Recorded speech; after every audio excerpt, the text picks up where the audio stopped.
लोकसभा चुनाव के बीच में हलचल रहती है चुनावों से जुड़े हुए सभी सवालों की।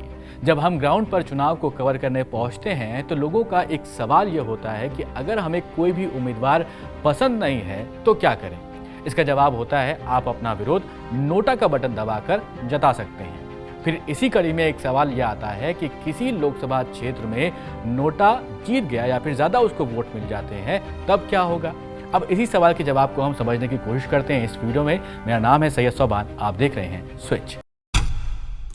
चुनाव में अब आपको इलेक्शन कमीशन नोटा का ऑप्शन देता है। नोटा यानी नन ऑफ द अबव। आप ईवीएम को देखेंगे तो ये ऑप्शन आपको ईवीएम पर सबसे नीचे मिलता है, बाकी के उम्मीदवारों के नाम ऊपर दिए गए होते हैं।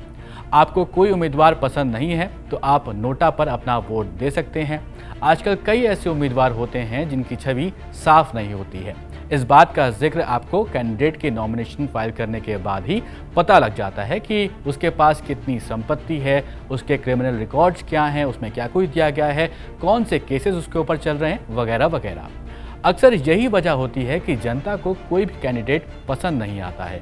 इसलिए सितंबर 2013 में सुप्रीम कोर्ट के इंटरवेंशन पर इलेक्शन कमीशन का यह आदेश उसको दिया गया था कि अब उम्मीदवारों के साथ साथ ईवीएम पर नोटा का भी बटन लगाया जाए। नोटा का सबसे पहला इस्तेमाल दिसंबर 2013 में छत्तीसगढ़, मिजोरम, राजस्थान, मध्य प्रदेश और दिल्ली में हुए 5 राज्यों के विधानसभा चुनाव में हुआ था।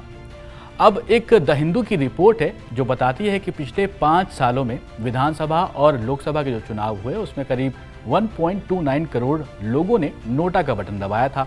लेकिन सवाल यही कि इन सारे वोट्स का क्या, ये सारे वोट वेस्ट हो गए? बस विरोध नाम मात्र ये वोट होते हैं, कैंडिडेट्स को कोई फर्क नहीं पड़ता। कई रिपोर्ट्स में ये दावा मिलता है कि जिस भी कैंडिडेट को दूसरे नंबर पर सबसे ज़्यादा वोट मिलते हैं उसे जीता हुआ घोषित कर दिया जाता है। अब एक एग्जाम्पल से और समझिए यहाँ पर कि नोटा की क्या वैल्यू है। गुजरात में वोटिंग से पहले ही बीजेपी का कैंडिडेट जीत गया क्योंकि कांग्रेस कैंडिडेट का जो पर्चा था वो अयोग्य घोषित कर दिया गया और बाकी के जो निर्दलीय प्रत्याशी थे उन्होंने अपने नॉमिनेशन को वापस ले लिया।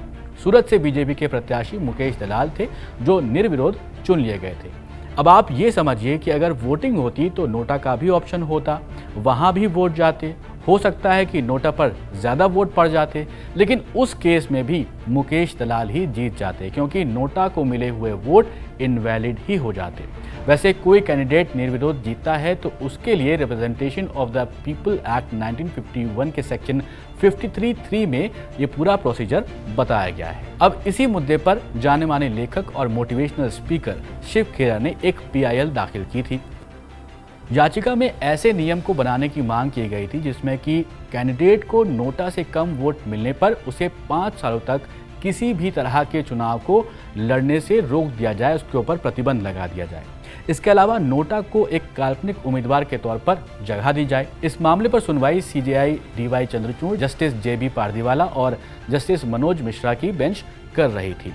अब इस मामले में जो याचिकाकर्ता की तरफ से जो केस लड़ रहे थे वरिष्ठ अधिवक्ता गोपाल शंकर नारायण, उन्होंने सूरत वाले एग्जाम्पल का भी हवाला दिया था और कहा था कि वहां सिर्फ एक उम्मीदवार होने की वजह से उसे जीता हुआ घोषित कर दिया गया था।